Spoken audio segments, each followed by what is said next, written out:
3030, this is 3-1. Hit casualties, over.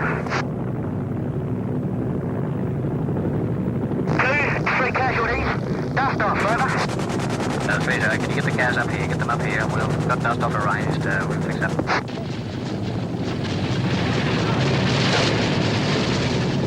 Yeah, don't like to be on the ground down there. No, 3-1, we need bush ranger now, over. Roger, bush ranger's on his way. 3-0, this is 3-1. No smoke, front smoke now, over. What distance are the enemy from the smoker? 3-1. They're assaulting against us, over. 3-1, bush ranger 7-1, we're rolling in 20 seconds. We'll start about 50 to 100 metres out initially. Stand by, we're descending now. South 1, this is 3 Charlie. Our left hand's fairly bad. He's got a hole right into the chest above the heart. We're taking fire, get out, dust off. Dust off, get fire, innit? Jumping in the way, 3 fire. Dust off, piss off. In Vietnam, they lived with death every day. Often the only hope of survival were the men who flew these aircraft. For the ground soldiers wounded or pinned down by the enemy, they held the lifeline. Tonight, in this special Vietnam edition of Eye on the World, the story of 9 Squadron. The men who flew the RAAF's battlefield helicopters, the pilots, gunners and loadmasters who repeatedly put their lives and their aircraft into the heat of battle to rescue fellow Australians, the real heroes of Vietnam. They'll tell you it wasn't heroics, it was a job that just had to be done for their brothers in arms. These mist-covered mountains are a home now for me, but my home is the lowlands, and always will be. Someday you'll return to your valleys and your farms, and you'll no longer burn to be brothers in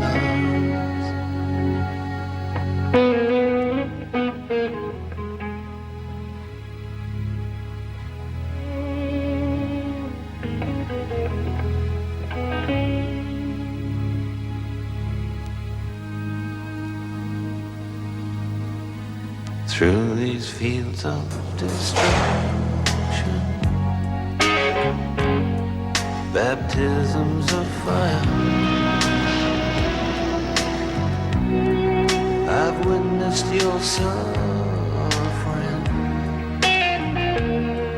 as the battle raged high, and though it hurt so bad, in the fear and alarm, you did not desert me, my brothers in arms.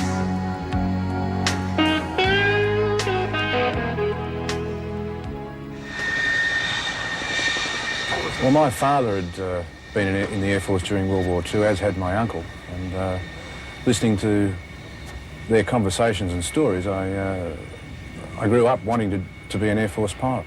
Vietnam was on at the time, and 9 Squadron required lots of pilots each year to maintain its responsibility for Army support. I must admit I was looking forward to it. I believed in what we were doing at the time, and I believed that we were doing a great job stopping the spread of communism, and I was looking forward to doing my part. There is nothing more horrific than another dead Australian being picked up by your fellow countrymen. Just because we were Air Force and just because we were aircrew didn't mean to say that we didn't see what the guys on the ground saw. Personally, I didn't do the shooting, but I saw the end results. And that is something that still stays with you. You know, sort of man's inhumanity to man for whatever cause.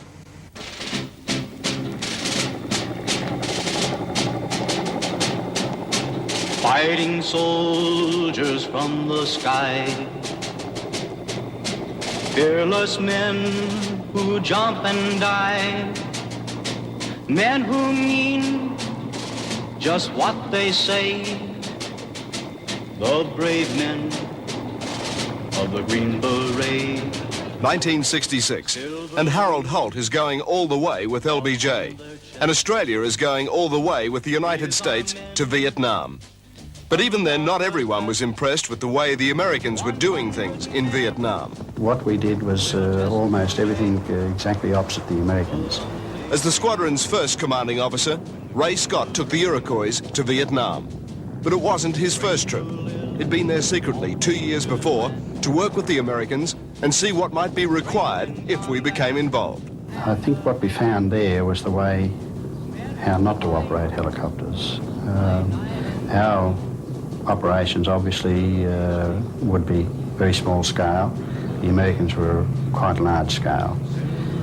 Their mode of operating was to overwhelm any enemy opposition virtually with a frontal attack and brute force.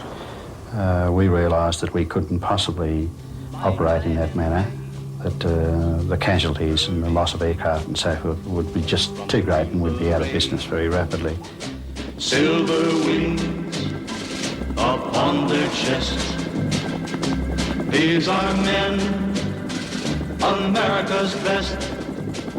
The Americans were to lose 11,000 helicopters in Vietnam. Initially, Australia was able to send only 8 Iroquois to support our forces. So few, self-preservation was paramount. So they rewrote the Americans' operations manual. Looking at it at the enormous casualties which they took in men and aircraft. But maybe they were quite prepared to do that. And casualties and loss of aircraft didn't mean terribly much to them. But certainly I think the initiative in 90% of the cases with the American operations, the initiative was with the Viet Cong. And the reason it was with them was that they virtually knew what the Americans intended most of the time. Although some of the pilots had previous helicopter experience, most had only 4 years to learn to fly the aircraft properly and prepare for war. 9 Squadron had been in Vietnam only 2 months before they were put to one of the most severe tests, the Battle of Long Tan.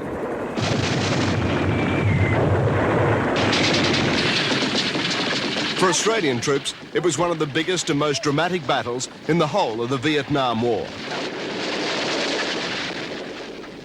We probably had contact with 1,000 at any one time, but the total force was in the order of 3,000.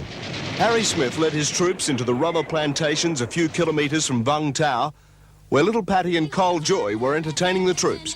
'Cause he's my blonde-headed stomping real gun superboy, yeah, yeah, yeah, yeah. 9 Squadron choppers were being used to fly the concert party around, and that was to prove a crucial stroke of luck in turning the tide of the battle. That was obvious after we had about half an hour firefight that we were going to be out of ammunition very shortly, and I personally picked up the radio and asked for an urgent ammunition resupply. In more ways than one, all hell was letting loose. The artillery was supporting the pinned-down company with a massive barrage, some 3,500 rounds in all. And the heavens had opened up with an unbelievably heavy tropical downpour. Weather was probably some of the worst weather I've ever seen in terms of rain and low cloud. Just torrential rain. Just torrential rain. Bruce Lane was a pilot in one of the 2 choppers which tried to get those crucial supplies of ammunition to the soldiers. Well, we have organised between the 2 crews that one would depart slightly ahead of the other, and by slightly ahead I mean probably 30 seconds ahead.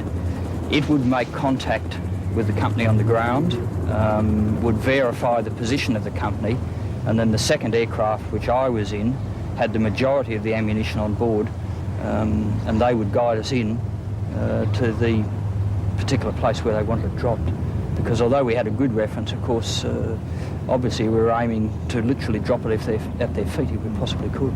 We never saw the choppers. They came in right over the area they were required to come in where the smoke was, and crews pushed out the ammunition. They had a couple of army guys on board to help, and they just threw the boxes of ammunition out, and they fell right in our lap, as it were.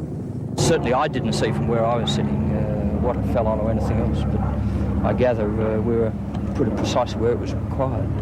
For that action, Harry Smith's D Company was awarded the Presidential Citation by US President Lyndon Johnson. There's no better man to have by your side than an Australian. I accept this Presidential Citation, which has been awarded for their heroism in action. This is one of the Viet Cong's AK-47 rifles captured by D Company during the Battle of Long Tan. It was presented as a trophy to 9 Squadron for their help in the battle. It's the digger's way of saying thanks. In retrospect, think about it. One asks for ammunition, one expects it to be provided. We had to have ammunition, there was no doubt about that. And this is where 9 Squadron did an excellent job in getting into it.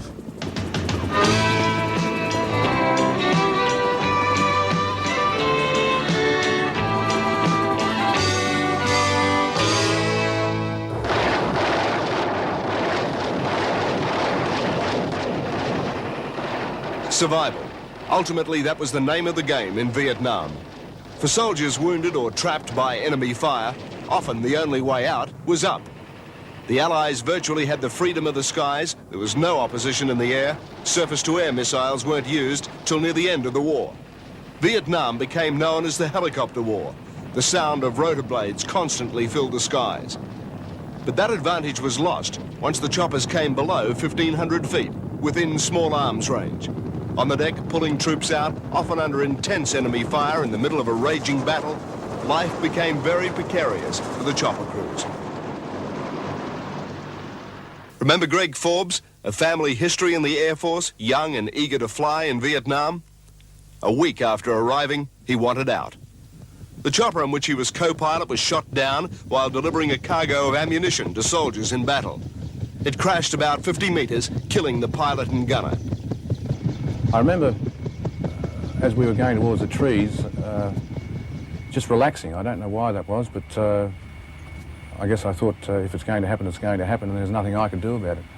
Incredibly, Greg Forbes escaped with only a few cuts and scratches. Emotionally, he was much worse off. It took me a long time to get over that. I don't think you really get over anything like that, but my initial reaction was to see the CO and say, look, sir, I don't want to fly again. I think I've done my part, send me home and I'll do something else.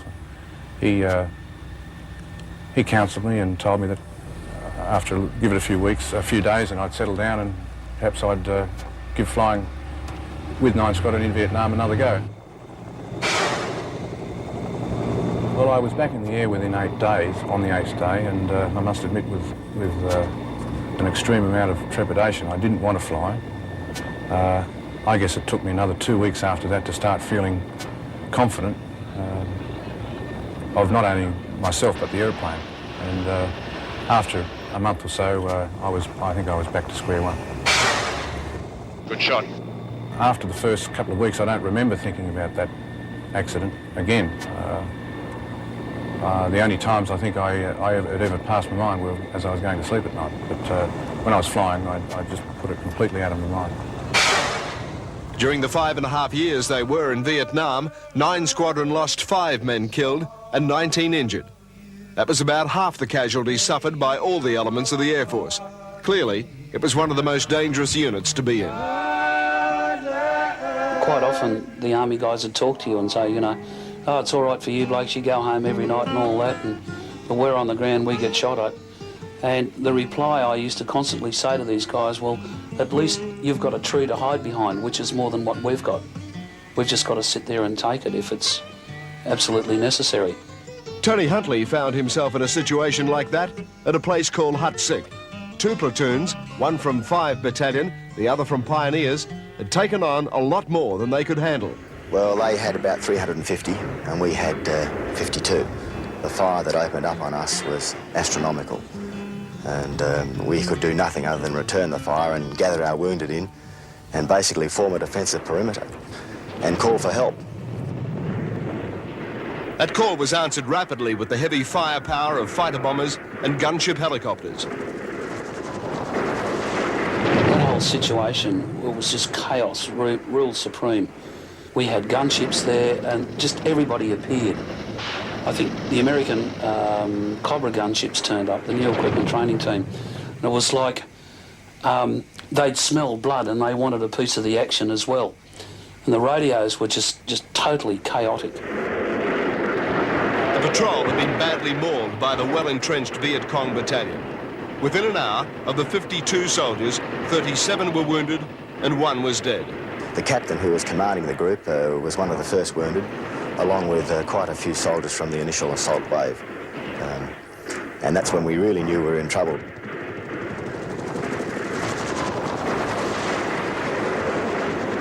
It was up to the dust-offs, the medevac helicopters, to get them out, and fast.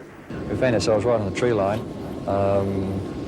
and to try and shield ourselves from the enemy, who were only about 30 metres in front of us to the east, we slipped down beside the trees and cut a small patch through some bamboo, which I'm sure the senior engineer officer at the time didn't appreciate.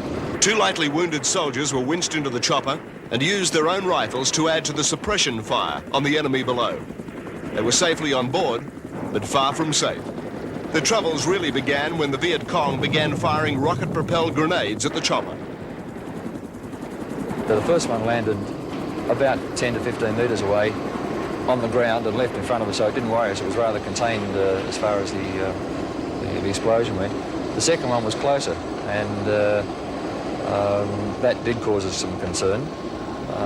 And the third rocket-propelled grenade, or RPG, actually went off right beside the aircraft, and that clump of bamboo that we were trying to hide behind.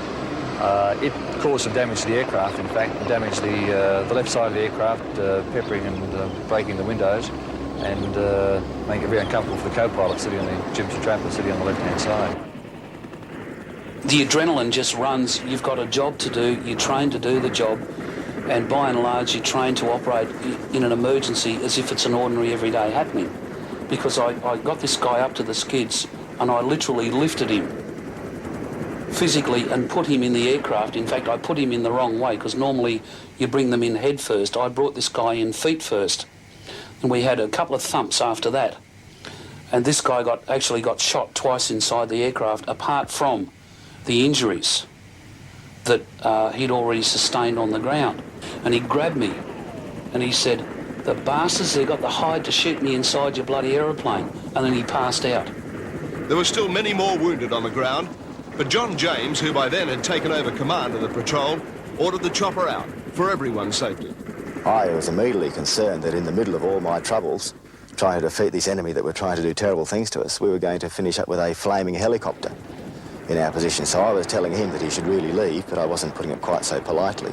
We had to get the people out, but right then and there, the last thing we needed was a helicopter on fire in the middle of our small group. But even as the chopper was leaving, the Viet Cong was still trying to bring it down, and it took at least another half a dozen direct hits. One came up between the feet, broke the instrument panel, took out a couple of instruments, and Jim, co-pilot, had his head to the left clearing for us so we could get a quick turn. And it was lucky he did so, because if he hadn't, I'm sure, well, I think the bullet that came between that through the instrument panel embedded in the door pylon of the port side of the chopper probably would have taken him out. Bob Trelaw's chopper had hovered over that hot landing zone for some 15 minutes, but he measures it differently. About half a lifetime.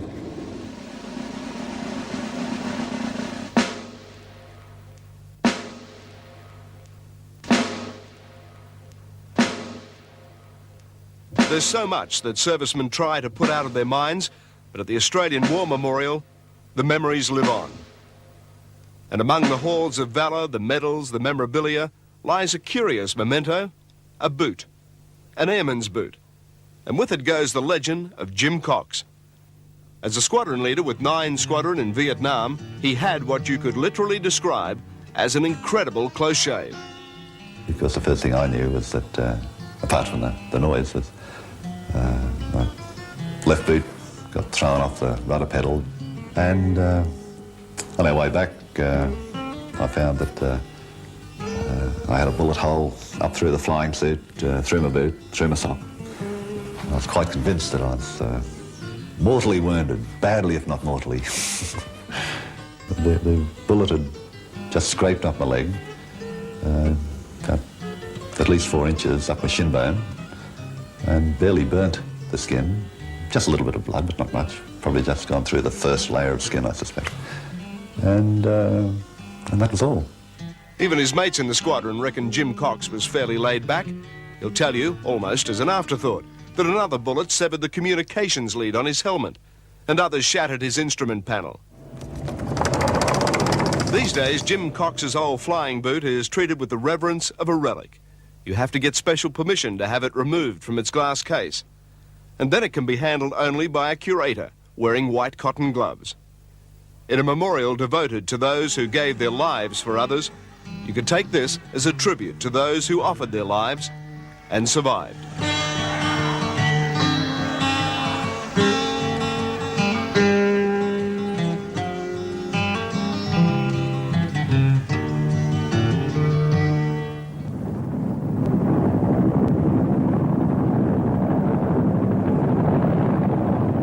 The greatest thing that ever struck me as a baggy soldier was the sound of the choppers coming out to pick you up.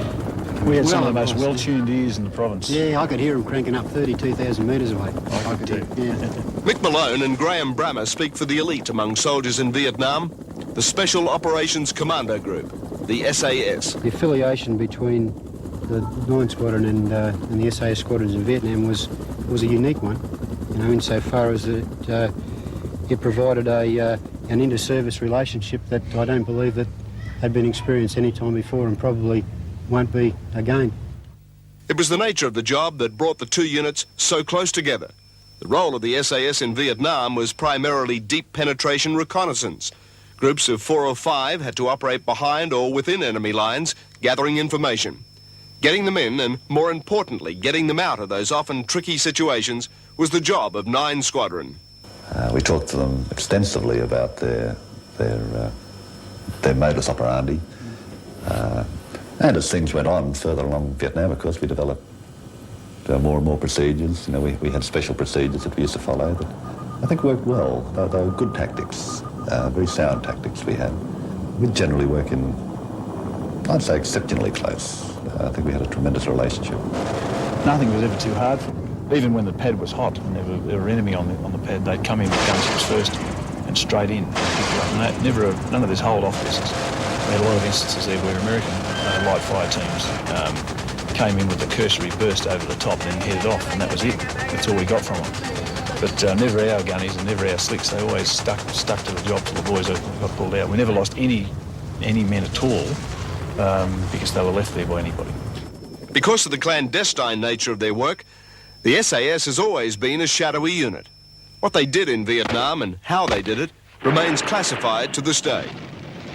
But if they were sprung, it was usually a firefight, and invariably outnumbered, they had to get out fast. The choppers were their lifeline. If the helicopter pad wasn't big enough, you know, they would use the rotor blade, which is, I don't think is strictly by the book, to cut away a bit of the vegetation to get the aeroplane on the ground just to pick up the patrol. And working on the theory that the helicopter's either going to fall out of the sky or it isn't. And if it doesn't, when we get back, we'll replace the rotor blade, you know, and and to me, that's a fine attitude, you know, from my point of view of being the man on the ground that has to be pulled out. As you can gather, there was an enormous amount of mutual respect between the SAS and 9 Squadron. No two units worked more closely together in Vietnam. We always felt amazingly safe with them. I always did anyway. As soon as I got on that chopper, you sort of relaxed, even though you were fair game from any ground fire at all once you were on it. There were times that I didn't feel safe, and that, you know, it's flying at 120 knots on the red line, about 5 feet above the tops of the trees, and knowing that you've got one engine and the glide ratio of a brick, and if the little nut falls off inside the rotor blade there, then you go straight into the tops of the trees doing 120 knots. Fortunately, that never happened with a patrol on board, and that's probably due to the work of people behind the scenes, the ones who rarely get the recognition in frontline war. In Air Force parlance, they call them the maintainers. We could fix anything on Iroquois within 4 hours. We were running at 90-95% serviceability at one stage there for quite long periods, 7 days a week. Keith Taylor had 2 tours of Vietnam as senior engineering officer. From a professional point of view, he regarded the war as a challenge unequalled in peacetime. It was an engineer officer's dream, in fact. Whether he believed in why we were there or not, for the engineer officer, it was a complete satisfaction. The Australians were tied into the Americans' gigantic system of spares and supplies. They had everything you could want, but getting it onto the aircraft often required more than engineering skills. One stage, I remember we were after a particular part. The Americans said that they didn't have any. One of my corporals said, if I can find it in your source system, can I have one? And they said yes, so he went down the stores and found 6. And they've been waiting for these parts themselves for months. So we actually knew a bit more about their source system than they did. In Vietnam, dollars and cents weren't the only currency. Cases of beer, slouch hats and Aussie flying boots often were as good as greenbacks to the Yanks. Keith Taylor recalls how he went shopping for a replacement Iroquois and came back with more than a few optional extras. Certain hats and beer changed hands again, and we loaded the aircraft up with spares, which were in short supply down at Vung Tau, and we just struggled back in the air by bringing back all these extra spares. So we actually probably finished up with 1.5, 1 3/4 aircraft for the cost of 1. Like surgeons, the engineers were often required to perform miracles on the choppers. They're still proud of the way they got enough spare parts for 1 aircraft, officially written off, and got it back online. The record books show that that gave them 17 out of 16 serviceable helicopters. Like so many of the professionals who served in Vietnam, there was a pride in the work they had done. We never had to lower our standards of maintenance in Vietnam. But that was to count for little when the Aussies returned home to face the hostility of their own people. Oh, the times they are a-changin'.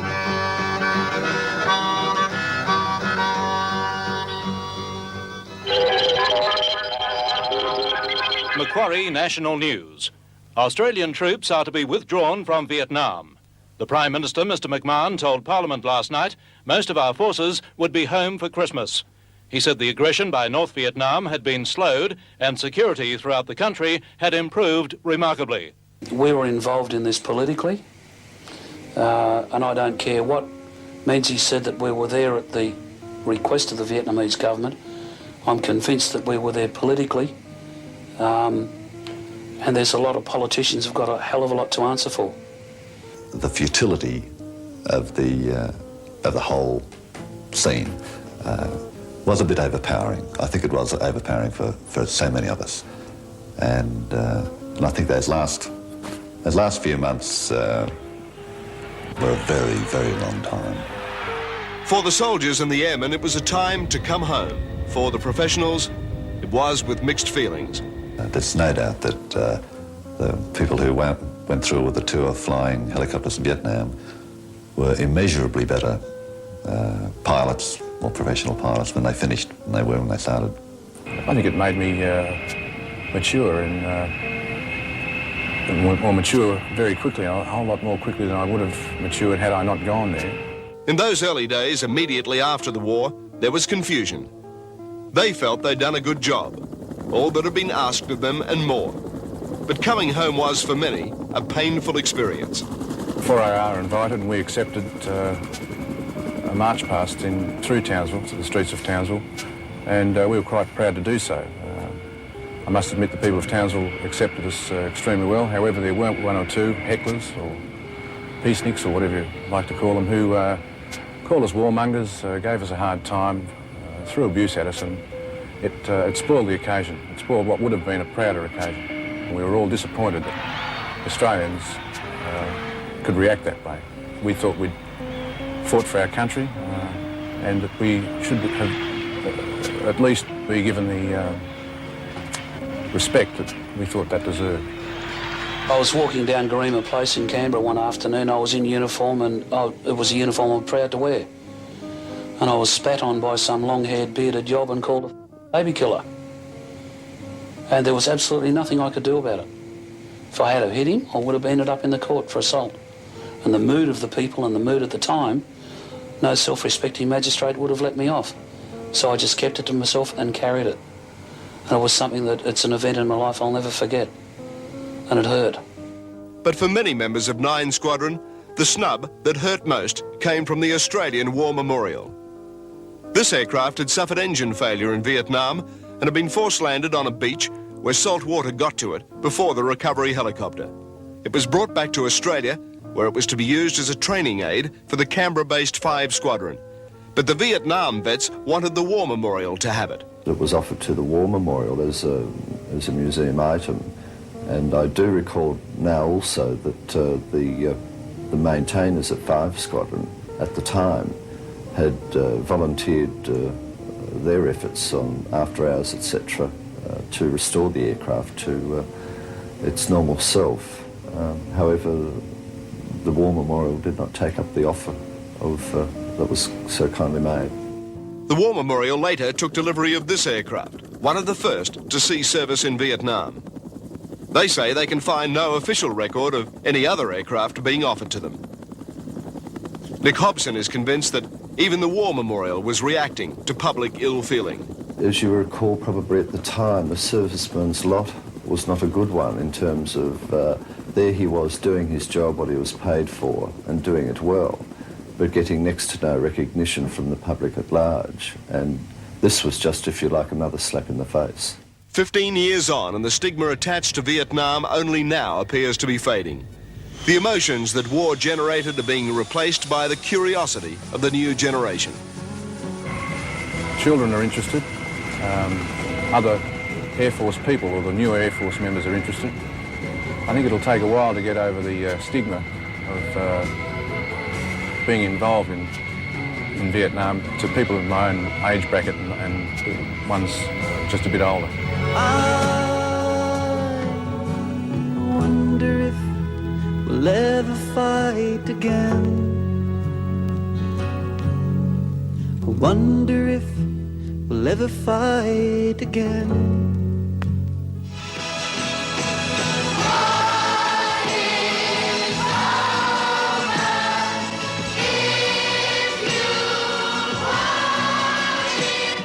It took only 8 hours to fly the troops from Vietnam to Australia, or as one soldier put it, 8 hours from the crazy world to sanity.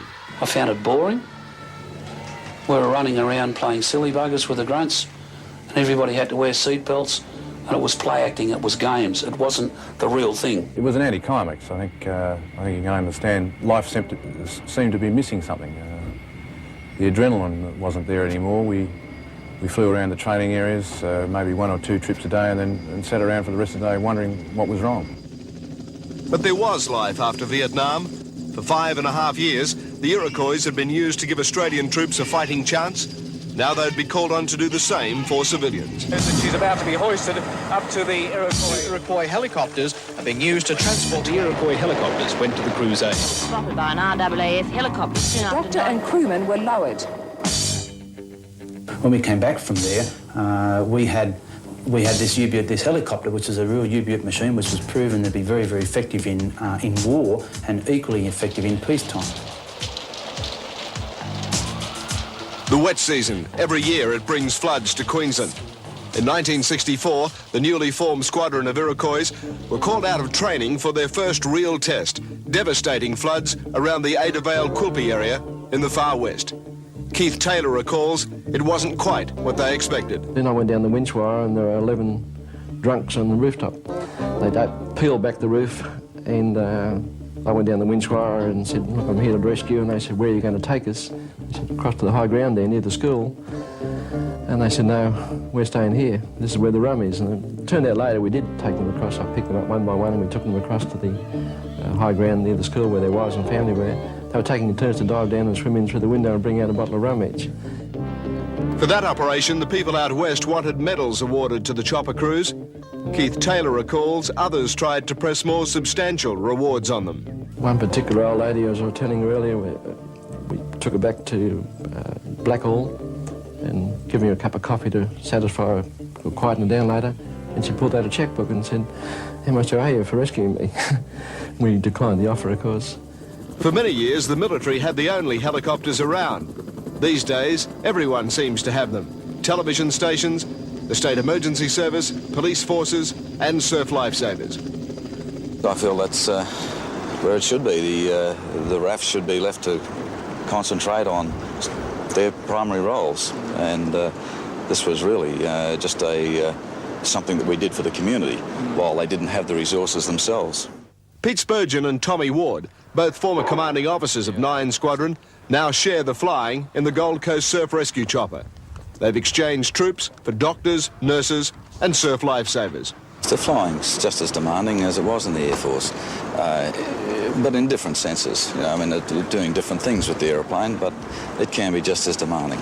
Well, the Air Force training lays the groundwork for all of your helicopter activities outside the service.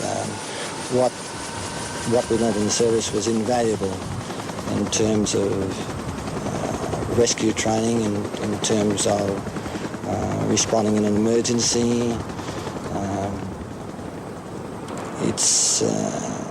I don't think there's any finer training available than in an Air Force helicopter squadron. These days, the Iroquois are called out only when their long-distance or heavy lift capability is required. Wing Commander Peter Hale says they miss that in the squadron. Quite sorry to see people in flood-ruined areas, just sitting on top of their roof with all their own, everything that they own underwater, and they're just sitting on the roof. And so you go along and try to pick them up, and thinking that you'll see people with forlorn faces and everything, and no, they were still all smiling and they were happy to see you come along, and I'd normally ask if you want a cup of tea or something like that, and they're just sitting on the roof of their own house. And so it was good to see that great, the country attitude, the outback country attitude, which was very good, and it was very, as I say, very personally satisfying. With that role now greatly reduced, the Iroquois are primarily used in their traditional role of supporting the army. The army is made up of many different units, and quite often these different units go out into the field to do an exercise for the year. And what we get involved with is all these different units, and so we 9 Squadrons tended to go into the field more than than an individual army unit. The troops are going to see a lot more of the people who fly these aircraft in a decision handed down against the overwhelming recommendation of a Defence Department committee. The Chiefs of Staff have decided to transfer the ownership of the battlefield helicopters to the Army. Effectively, it's the beginning of the end for 9 Squadron.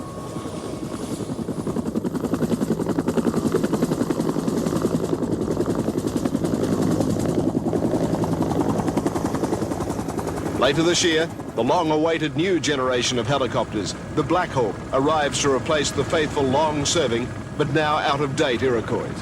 It's probably as sophisticated as any airplane that Australia has. Captain Chuck Hardy, a pilot with the US Army, flew the Black Hawk in what he calls that little skirmish in Grenada. He describes it as a pilot's plane. They've got the automatic hovering capability, the automatic flying capability on the airplane. So I think basically once you get the thing off the ground, if you want it to, the airplane will fly itself. What the Black Hawk does is to raise our battlefield helicopters from the technologies of the 50s to the technology of the 80s. It carries twice as many troops into battle. It lifts up to 8 times the load, and it travels half as fast again as the Iroquois. But the real beauty of it is what pilots call survivability, with backup and even double backup systems for everything.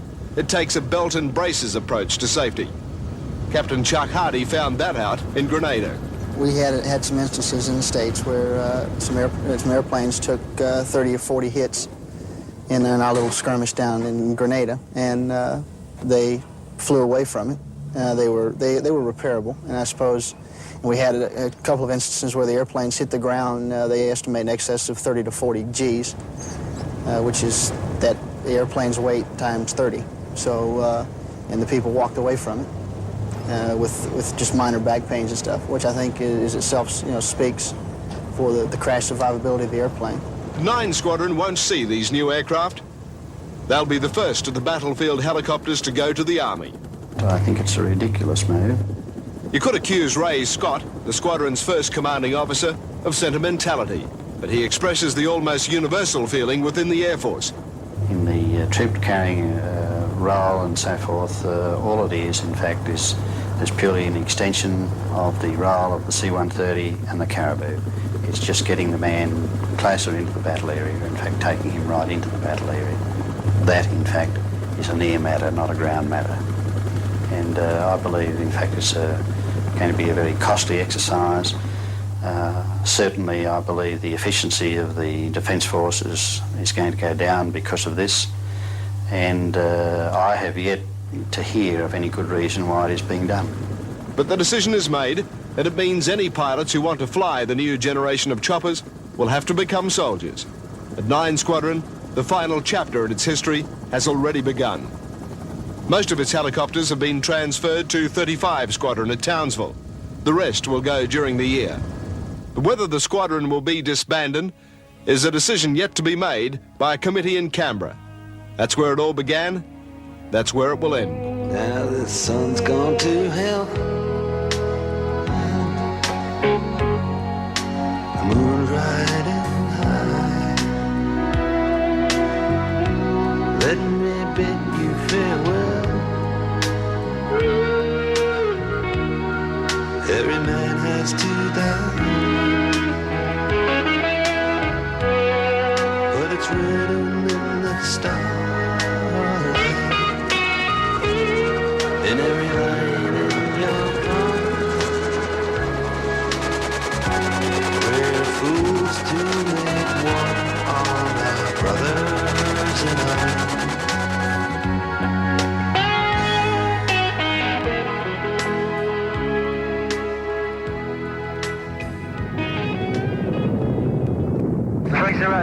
This is 3-1. Hit casualties, over. Just because we were Air Force and just because we were aircrew didn't mean to say that we didn't see what the guys on the ground saw. 2, 3 casualties. Dust off, over. 3-0, can you get the CAS up here? Get them up here. We've got dust off arranged. We'll fix up. The greatest thing that ever struck me as a baggy soldier was the sound of the choppers coming out to pick you up. Yeah, I don't think I'd like to be on the ground down there. 3-1, we need bush ranger now, over. Roger, bush ranger this way. I think it made me mature and more mature very quickly, a whole lot more quickly than I would have matured had I not gone there. 3-1. They're assaulting against us, over. Stand by with the sending message. Towards the end, though, the futility of the whole scene was a bit overpowering. I think it was overpowering for so many of us. Staff 1, this is 3 Charlie. That man's fairly bad. He got a hole right into the chest, but above the arm. I'm convinced that we were there politically, and there's a lot of politicians who've got a hell of a lot to answer for. Dustov's getting fired. Chopper out of the way, he's being fired. I don't think the stigma of Vietnam has gone away. I don't think people ask the questions because they feel that they shouldn't ask. Dustov's getting fired. Chopper out of the way, he's being